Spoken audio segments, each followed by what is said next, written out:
Ողջույն հարգելի հեռուստադիտողներ, Ցայք հեռուստաընկերության եթերում կրթությունն այսօր ոդքասթի հերթական թողարկումն է։ Իսկ ես հիշեցնեմ, որ ոդքասթի նկարահանումն իրականացվում է Կանանի սոցիալ-հոգեբանական կենտրոն հասարակական կազմակերպության կողմից իրականացվող սոցիալականացումն առանց խտրականության, առողջ հույզերի եւ հավասար հարաբերությունների խթանում ծրագրի շրջանակներում տրամադրվող ենթադրամաշնորհի շնորհիվ։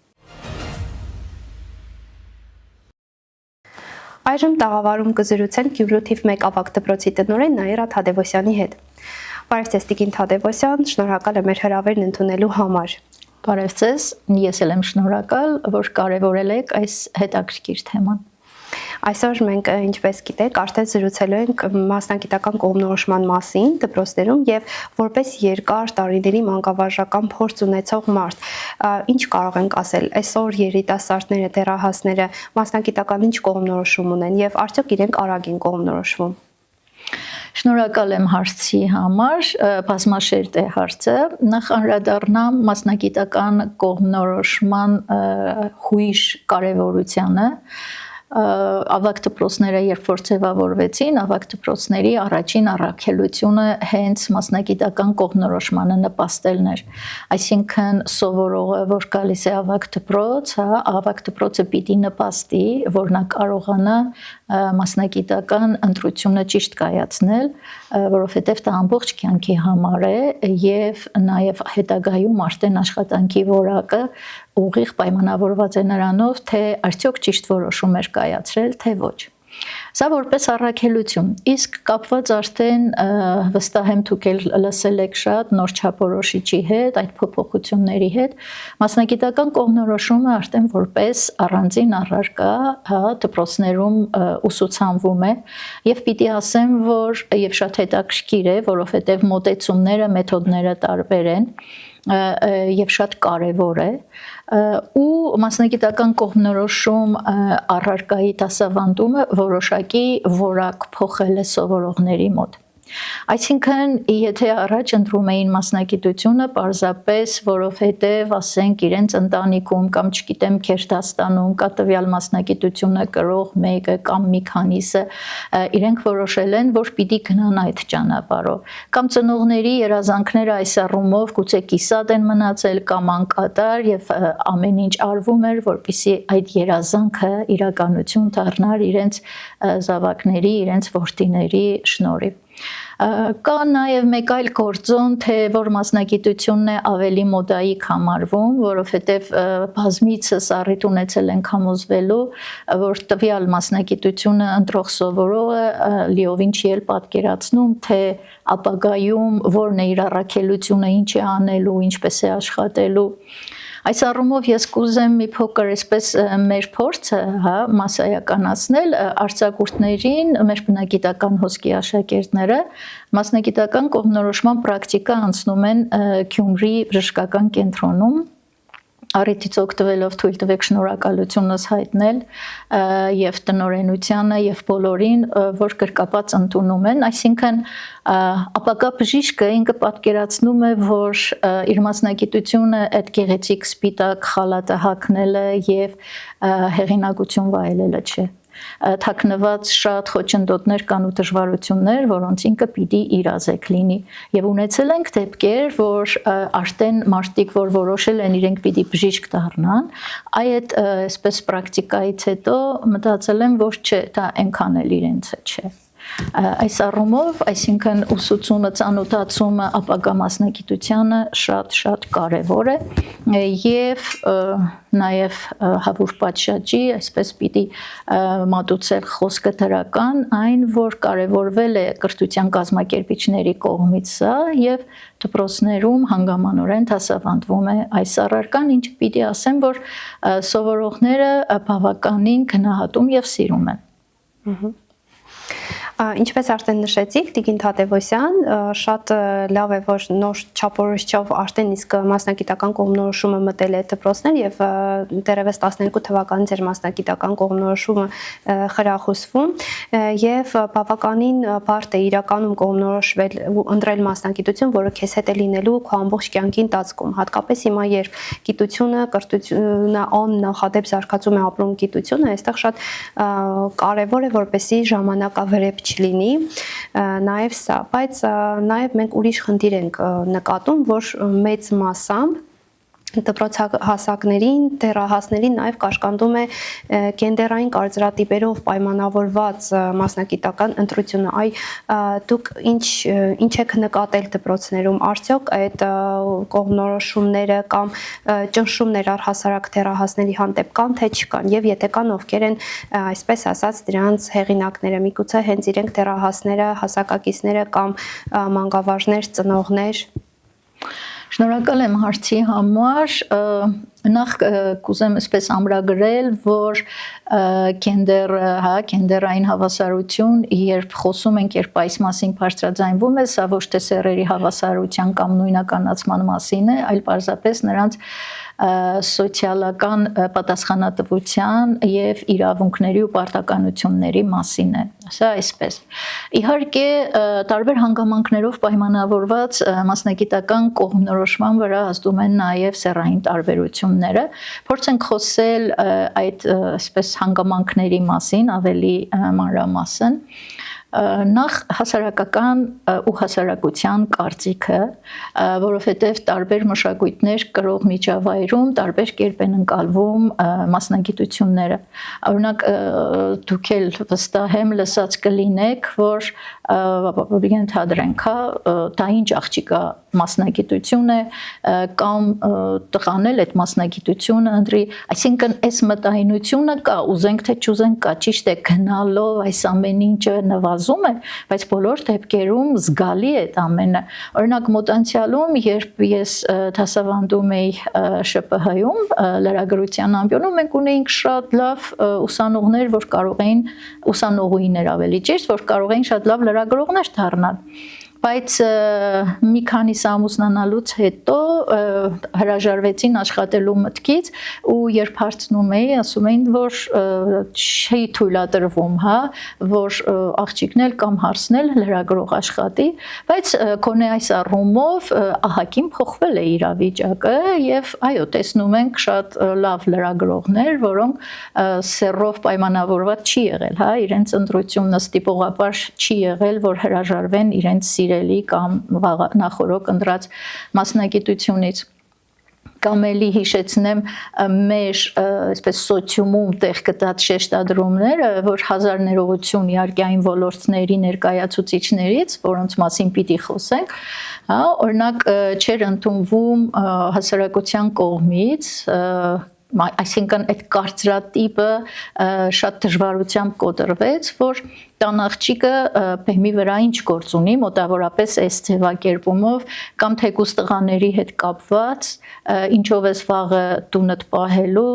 տղամարդն էլ ենթադրենք դառնա բեմի մարդ կամ ինչ որի։ Հիմա տեսեք էլի տեղաշարժ ենք նկատում եւ այս ամենը արդեն մնացել են անցյալում։ Իհարկե կան մասնագիտություններ, որոնք ոչ թե ասենք հասարակական կարծիքով կամ այդ կարծիքի ճնշմամբ են պայմանավորված, որ տղայական են կամ չգիտեմ կանացի են, բայց իրոք կան մասնագիտություններ, որ կապված ուժի հետ, օրինակ շինարար աղջիկներ կարծում եմ քիչ կան, ոչ թե կարծում եմ քիչ կան եւ դա ոչ թե պայմանավորված է նրանով, որ աղջիկը ընդհանրենք չի ուզում կամ հասարակությունը չի թույլ տալիս, այլ կամ օրինակ ուժի հետ է կապված գուցե կամ ավելի շատ դրսում լինելու հետ է կապված, այսինքն տարբեր հանգամանքներով են պայմանավորված, այս ամենը ինչի մասին մենք խոսում ենք, շատ այսպես վտանգավոր ու հիմնովին հրամայական հնչող կարծիք կա, որ չգիտեմ STEM ոլորտում տղաները շատ ավելի այսպես կայացած են, որպես մասնագետ պահանջված են իրենք, որովհետև չգիտեմ որտեղից ու չգիտեմ ինչպես այդ կարծիքը կա ու ապրում է մեզ հետ, որ տղաների ուղեղը շատ ավելի ճկուն է, իրենց տրամաբանությունը երկաթյա է, թող այդպես լինի, բայց դա չի պիտի ազդի աշխատանքի կամ մասնագիտության վրա։ Եվ այս առումով էլ, օրինակ այդ ոլորտում ճիշտ է աղջիկներ էլ կան, հաջողակ աղջիկներ էլ ենք տեսնում այս ոլորտում կայացած, բայց բոլոր դեպքերում ճնշող կարծիքն այն է, որ այո, այդ ճշգրիտ գիտություններով կամ այդ մասնագիտությամբ պիտի զբաղվեն տղաները, որովհետև իրենց տրամաբանությունը այսպես ավելի էկերակա է, քան ենթադրենք աղջիկներին է։ Կամ մենք միշտ մոր կերպարի հետ կապված աղջիկան պատկերացրել ենք ընտանիքի մեջ խնամքի հոգ տանելու այդ պարտականությունները վերցրած ու բնականաբար դրանից ածանցվում է նաև, որ աղջիկները մեծ մասամբ ընտրում են այնպիսի մասնագիտություններ, որոնք հենված են հենց դրա վրա։ Օրինակ մեծ մասը հոգեբանների աղջիկներ են, մանկավարժների մեծ մասը, ես սա ցավով եմ ասում, մեծ մասը կանայք են, բայց դպրոցում հարգելի, չգիտեմ, սովորողներ, շրջանավարտներ, ուսանողներ, հատկապես տղաներին եմ, տղամարդկանց եմ ուզում դիմել մտեք դպրոց, որովհետև դպրոցը ձեր կարիքը շատ ունի։ Այո, հոգատարությունը, այդ ամեն ինչը կարողանում էին կանայք իրենց ուսերին տանել, բայց բոլոր դեպքերում անհրաժեշտ է նաև, այո, հենց տղամարդու կերպարը։ Գիտեք, շատ հաճախ մասնագիտություններ ընտրելիս կամ չգիտեմ նպատակի հետևից գնալիս մենք ունենում ենք ռոլ կերպարներ, այսինքն նրանց նմանվելու այդ ցանկությունը միշտ կա մանավանդ դեռահասների մոտ եւ պիտի հենց կարծրատիպերը կոտրելու ճանապարհներից մեկն էլ հենց դա լինի, այսինքն անընդհատ խոսվի այդ կերպարների մասին, կազմակերպվի հանդիպումներ, եթե կան ինչու՞ չէ, ընդհանրենք շինարարությունը բերեցի օրինակ շինարար կանայք, որոնք հաջողել են իրենց ոլորտում, նրանց մասին խոսվի, բարձրաձայնվի, այո, հաջողված փորձը ներկայացվի, որ այո, նաև այդ փորձի շնորհիվ մտածեն այդ ուղղությամբ, որ իսկ ինչու ոչ ես, եթե մեկը կարող է, իսկ ինչու ես չեմ կարող, այս հանգամանքները շատ կարևոր են ու վստահ եմ, որ այդ հարցը նաև պիտի հնչի այդ ամեն ինչի մեծ բեռը, ինչպես ամենուր, պիտի վերցնի դպրոցն ու կրթությունը։ Տիկին Թադևոսյան, ինչպես նշեցիք, ցավոք, բայց այո, այդ միտումը կա, որ օրինակի համար դպրոցում աշակերտուհիները, եթե հաջողություններ են գրանցում մաթեմատիկա առարկայից հատկապես, այսինքն խնդիրը արագ լուծեցին եւ այլն, միանշանակ այստեղ ուսուցիչների մեծ մասը սա արձանագրում են որպես զարմանք եւ ուրախություն, բայց ենթադրենք, եթե լավ սովորող մաթեմատիկայից, օրինակ լավ սովորող տղայի մոտ ինչ-որ խնդրի լուծումը չի ստացվում կամ մի փոքր հապաղում է, դա անպայման կարծես թե այն որ ամոթ չէր կամ ինչ-որ մի կերպ է արձանագրվում, աղջիկը խնդիրը լուծի, դու չկարողանաս լուծել, այո, ձևակերպումները շատ կան եւ ես նաեւ Տիկին Թադևոսյանի բան եմ նկատել, որ անգամ մենք լինելով մանկավարժներ եւ լինելով նաեւ ունենալով սեփական երեխաներ, շատ ժամանակ լինում է, որ անգամ չգիտակցված, բայց ինչ որ սերով պայմանավորված, ավելի շուտ գենդերով պայմանավորված, որ կարող է ասենք, այ աղջիկ ես բամոտ չէ, դու պետք է լավ սովորես կամ դե հա դե լավ տղա ես, մի փոքր բակ դուրս արի, այ այս ձևակերպումները մենք ոնց անենք ինքներս մեր մեջ հաղթահարելու եւ արդյոք մանկավարժը ունի ամենօրյա աշխատանք իր վրա կատարելու, որպեսզի հնարավորինս զերծ մնա գենդերային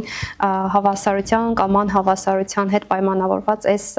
փոքրիկ արտահայտություններից, որոնք ենթագիտակցորեն բայց մղում են երեխային, դեռահասին, որ ինքը հանդարտ այդ մասին մտածի։ Տեսեք, փոփոխության համար հասարակությունը ամբողջությամբ պիտի լծվի գործին։ Բայց քանի որ խոսակցությունը բերեցիք դպրոց, մանկավարժների դաշտ, այսպես ասած, առաջին հերթին պիտի փոխվի մանկավարժը, ինչը պիտի ասեմ, որ հեշտ չէ, որովհետև այդ կարծրատիպով մեծացել են մարդիկ եւ ապրում են այդպես։ Շատ հաճախ օրինակը բերեցիք մաթեմատիկայի, երբ որ այսպես հավաքվում ենք ինչ որ աշակերտու մասին լավ բան ենք ուզում ասել, ոգևորված ասում ենք տղայի տրամաբանություն ունի, այսինքն համեմատության եզրերը,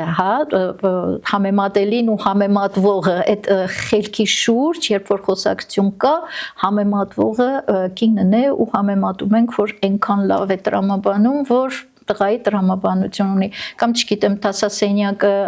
այն չէ, մաքուր չէ, ասում ենք, այս դասարանում աղջիկներ չկան, այսինքն հա տարիներով, տասնամյակներով այդ դերերի բաշխումը եկել է եւ հիմա ինչքան զգույշ պիտի լինի ուսուցիչը, մանկավարժը կամ ցանկացած մեկը, ով շփվում է արդեն մեծացող մարդու հետ, որպեսզի նախ ինքը կարողանա կառավարել, հա, իր ասելիքը, իր վերաբերմունքը, շատ հաճախ մենք ականատես ենք լինում դեպքերի, երբ չասենք ուսուցիչը, բայց մեծահասակը ինքը այդ խտրականությունը չի դնում, հա, ինքը կարողանում է կառավարել իր այդ վերաբերմունքը, բայց միևնույն ժամանակ ինքը չի հակադրվում այդ կարծրատիպերին, այսինքն ինքը չի աշխատում մյուսներին էլ շտկելու վրա։ Օրինակ, չգիտեմ, եթե դրսում խաղում են աղջիկ տղա կամ տղաները կարող են ասել, որ չէ, դուք գնացեք, դա աղջիկա խաղ չէ, հա, եւ մեծահասակը լսելով, հա, ինքն էլ է մտքում կամ համաձայնում կամ ոչ, բայց որևէ քայլ չի անում, որպեսզի այդ պահին ինքը փորձի իրավիճակը շտկել։ Գիտեք, հայտնի խոսք կա, չէ, ջերի ամենազորեղ բանը ջերի կաթիլն է, որ անընդհատ նույն տեղում ինքը համառորեն ու համբերությամբ, հա, կաթում է։ Այ պիտի այդ համառությամբ ու համբերատարությամբ մենք փորձենք, հա, զարգացող մարդու մեջ այդ միտքը սերմանել, որ հասարակության մեջ բոլորն ունեն հավասար իրավունքներ եւ հավասար պարտականություններ։ Նորից կրկնեմ, որպեսզի թյուր կարծիք չլինի հեռուստադիտողի մոտ, մենք չենք խոսում սեռերի նույնականացման մասին, մենք խոսում ենք նրանց սոցիալական դերի մասին։ Օրինակ այսօր տեսեք, նաեւ օրենսդրական դաշտում պարտադիր պայման է, որ կանանց որոշակի տոկոս պիտի լինի եւ ազգային ժողովում, հա, խորհրդարանում եւ տարբեր գերատեսչական մարմիններում, այսինքն նաեւ օրենսդրական դաշտով է փորձարվում կարգավորելու այս ամենը, բայց եթե մենք չենք մեծացրել աղջիկ, հա, որ պատրաստ է այդ ծանր բեռը վերցնելու, հա, որ ինքը իրեն զգում է եւ հոգեբանորեն եւ մտավոր առումով պատրաստ է, որ ինքը կկարողանա, ինչու՞ չէ, այդ վստահությունն էլ է շատ կարեւոր, մենք արդյունքում կունենանք միջին կամ չկայացած ինչ-որ բան, որ ստիպողաբար օրենքի տառը պահելու համար անում ենք։ Այդ դրա համար նորից, այո, շատ ճիշտ եք ասում, միայն դպրոցի չէ, նախակրթարան, ընտանիք, այսինքն այդ ամեն ինչը ձևավորում է հասարակություն։ Հասարակությունը ինքը պիտի զգա, ինքը պիտի ընկալի, այո, ինքը պիտի համաձայնություն տա նաև, որ դա կարևոր է եւ այսօր առանց այդ իրավահավասարության մենք չենք կարողանա առաջ ընթանալ։ Տիկին Թադևոսյան, տեսեք, մասնագիտություն ընտրելը մենք ինչպես նշեցինք արդեն ամբողջ կյանքի համար է եւ նաեւ երբ որ մասնագիտական առումով դու չես կայանում, որովհետեւ դա քոնը չէր, միգուցե ժամանակին պարտադրված կամ օրինակ միգուցե ժամանակին հենց այդ մտածելակերպով, որ միգուցե աղջիկական մասնագիտություն չէ, միգուցե ավելի տղայական մասնագիտություն չէ, բայց ինքը քո կյանքի ամբողջ ընթացքում քեզ խանգարում է։ Սա նաեւ մի կարևոր բան եմ նկատել, որ շատ հաճախ նաեւ մենք ճիշտ է խոսում ենք մեծահասակներից, բայց ցավոք դեռահասները եւս մեկը մյուսին այսպես խտրական վերաբերմունք կամ այդ պահին իրենց թվում է թե իրենք փոքրիկ չարաճճիություն են անում, բայց մեկը մյուսին ամեն դեպքում թիրախավորում է հենց պայմանավորված արդեն իսկ նախընտրած մասնագիտության հետ։ Այ այստեղ ինչ խորհուրդ կտաք դեռահասներին, որպես իրենց հետ աշխատող մարդ, ինչ խորհուրդ կտաք, ոնց իրենք անեն։ Որպեսզի դեռահասը իր վարքագիծը շտկի, 1000 խոսք անուժ է մեկ արարքի դեմ։ Ինքը պիտի տեսնի օրինակ եւ հետեւի այդ օրինակին։ Եթե դեռահասը դպրոցականի շրջապատում իր ընտանիքում տեսնում է, որ բոլոր դեպքերում այդ տարբերությունը կա, ենթադրենք իր ընտանիքում կամ իր մերձավորների շրջանում տղամարդը գումարը վաստակելու այդ բեռը ինքն է իր վրա վերցրել, հա,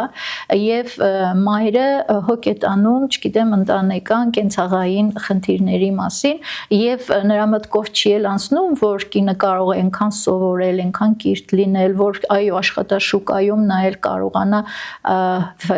վարձատրվել, հա, այսպես ավելի լավ, հիմա այս մասին էլ կխոսենք, ինքը ինչքան ուզում ես սովորեցրու, ինչքան ուզում ես պատմիր այդ մասին, լավ է 1 անգամ տեսնել, քան 10 անգամ լսել, հա, հայտնի խոսքը, այսինքն էլի ասեմ, հա, քիչ առաջվա միտքս, որ մենք բոլորս պիտի լծվենք այդ գործին։ Իսկ դեռահասը ինքը ընդօրինակում է այն վարկը, ինչ տեսնում է միջավայրում։ Ասացի կվերադառնամ մտքիս այդ վարձատրության հետ կապված։ Այստեղ եւս, տեսեք, խոսում ենք դպրոցից, դեռահասից, սովորողից, բայց վերաբերմունքն էլ է խտրական։ Նույն աշխատանքը կարող է անել եւ կինը եւ տղամարդը, բայց տղամարդը ավելի բարձր է վարձատրվում նույն աշխատանքի համար, ասենք, քան կինը։ Այստեղ էլ պիտի նաև վերաբերմունքի վերանայում է խիստ անհրաժեշտ, որ ամեն ինչ տեղ ընկնի։ Շնորհակալ եմ Տիկին Թադևոսյան բովանդակալից զրույցի համար, թեպետ շատ կարճ էր այս զրույցը, ես հուսով եմ, որ մենք եւս մեկը կունենանք, իսկ մեր հեռուստադիտողներին հիշեցնեմ, որ Կրթությունն այսօր ոդկասթի հերթական թողարկումն էր, մենք դեռ կհանդիպենք։